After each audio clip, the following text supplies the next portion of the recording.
Well, now I can officially say I've seen a pond with $1 million worth of fish in it. Holy cow. Just one awesome fish after another. Wow, look at this thing. What the heck? Let's go see some fish.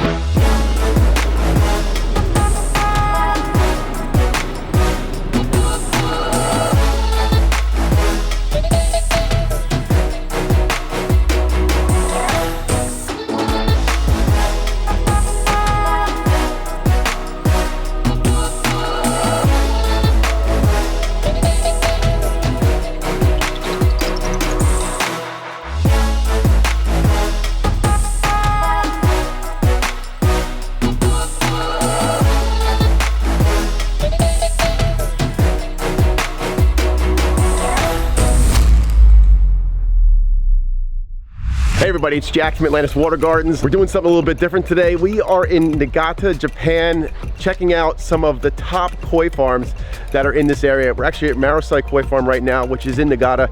This is one of the largest. They move a huge amount of volume of fish, talking like $100 million a year. We're gonna check out multiple koi farms. Let's start here and see what they got inside.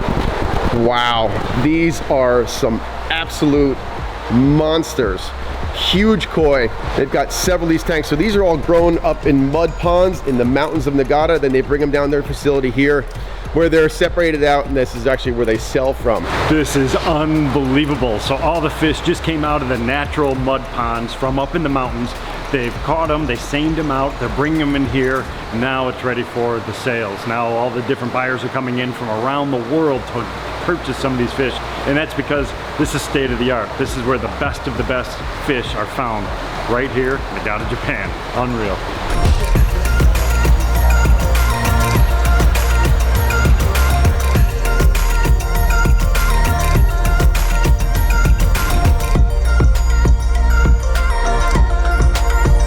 I am out here in Japan with, obviously, Ed Ballou, the pond professor. I got Brian from Team Aquascape and Greg Wittstock, the pond guy. Greg's like, hey, you want to go to Japan and check out where these koi come from? I'm like, absolutely.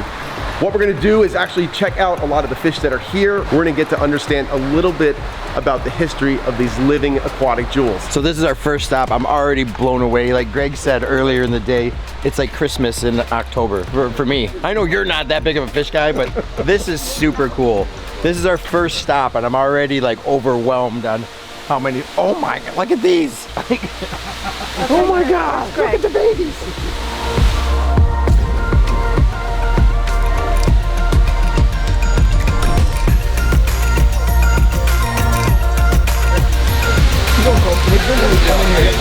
There are hundreds of these koi farms here in Niigata. We're gonna be taking a tour to visit just a few of them to get a feel for how immensely huge this industry is.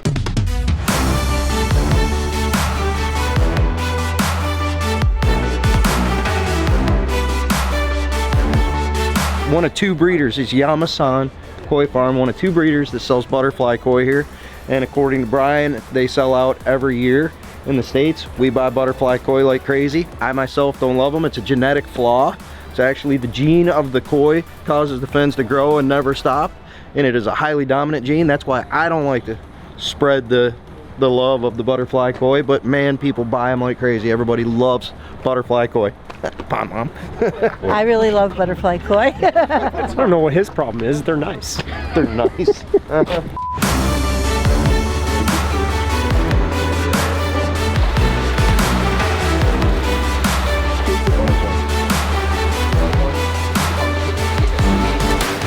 So in Japan, butterfly koi is considered more of a non-traditional type fish. They don't really look at it as like a high quality fish, but in the US, people love the long fins, so the market is definitely there for it. So that's why a couple of these farms, really only 2 or 3, grow these fish, but they're absolutely beautiful if you like that type of koi.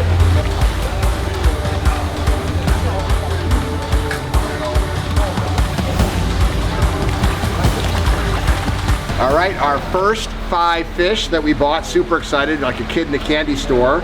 So we picked out these 5 because of the color patterns. This is a beautiful tancho with the Jinrin, which is the shine. Of course, an ideal fish would have a perfect circle on there. That's pretty close. a Shiru Utsuri, which is the black and white. It's got a little bit of stress from just being moved around, but look at it, also Jinrin. An Ochiba right here, which I love the pattern in this Ochiba. It's a Doitsu, so it's scaleless, and it's the nicest koi that they have. And then we obviously have some Kohakus, but look at the orange and the yellow, just how different they are. And once again, the Doitsu, so scaleless. Just beautiful. This is the first stop, and we've already almost blown our budget on the first stop. How much is it for this? Wholesale cost for this is just under $4 grand. I'm so excited. These are going to my pond. Allison, you're going to swim with these guys. Tell me about this one in particular. That is a beautiful fish. That is a Ginrin Showa. So the metallic scale is what they call Ginrin, and that shows silver on the white, and it shows golden on the orange and red colors. And the Showa is a black fish with white and red markings, and that is an awesome fish. And it's probably going straight to my pond, I'm just saying, allegedly. It's definitely not for me.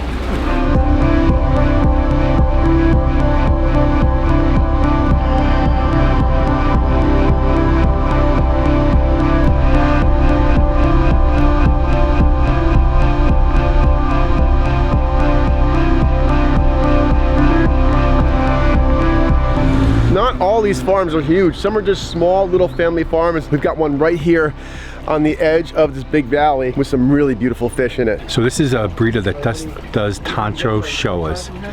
And Tancho is the red dot that is indicative of the Japanese flag. And so this entire tank is reserved for our group to pick out of. So I think there's like about 30 fish in here. The quality is exceptional. So right now, I sold one of these fish yesterday, and we're gonna get ready to bowl it so that I can send a picture to the customer so they can see just that fish by itself. So something really interesting about this area, it was actually devastated by an enormous earthquake back in 2004.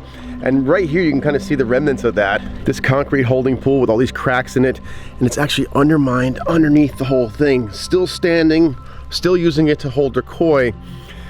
But imagine an earthquake hitting this entire region, wiping out most of the koi business that was here. They went through an enormous expense to rebuild this industry and this area to actually bring the koi breeding back in, because it was seriously impacted by that earthquake. But it just shows you the resiliency of these people, and it's just amazing what they're doing up here.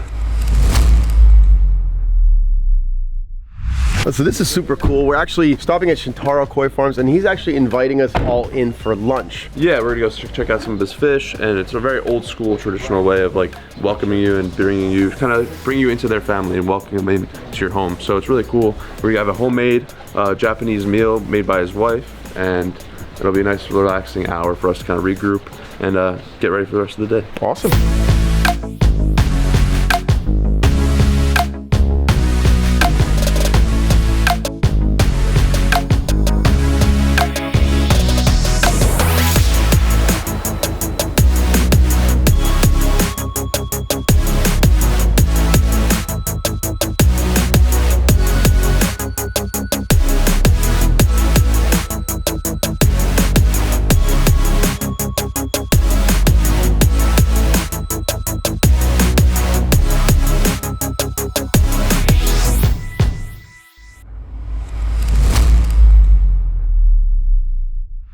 Okay, you're in for a real treat. This is Merihiro. There's one pond in here that they have $1 million of fish in one pond. Well, now I can officially say I've seen a pond with $1 million worth of fish in it. Holy cow. Just one awesome fish after another. Wow, look at this thing. What the heck? Look at this thing. Oh my God. I don't know if it comes through on the camera. That is a gigantic fish. That is the biggest koi I think I've ever seen. I don't think it scared the hell out of me on the bottom. Right? Whew. That is a beauty. You could stand here all day, and this is why people pay big money for these fish. Just standing and being mesmerized by the way they move, the awesome colors and the demarcations in the fish. Look at this thing. Holy moly. That is swimming artwork right there.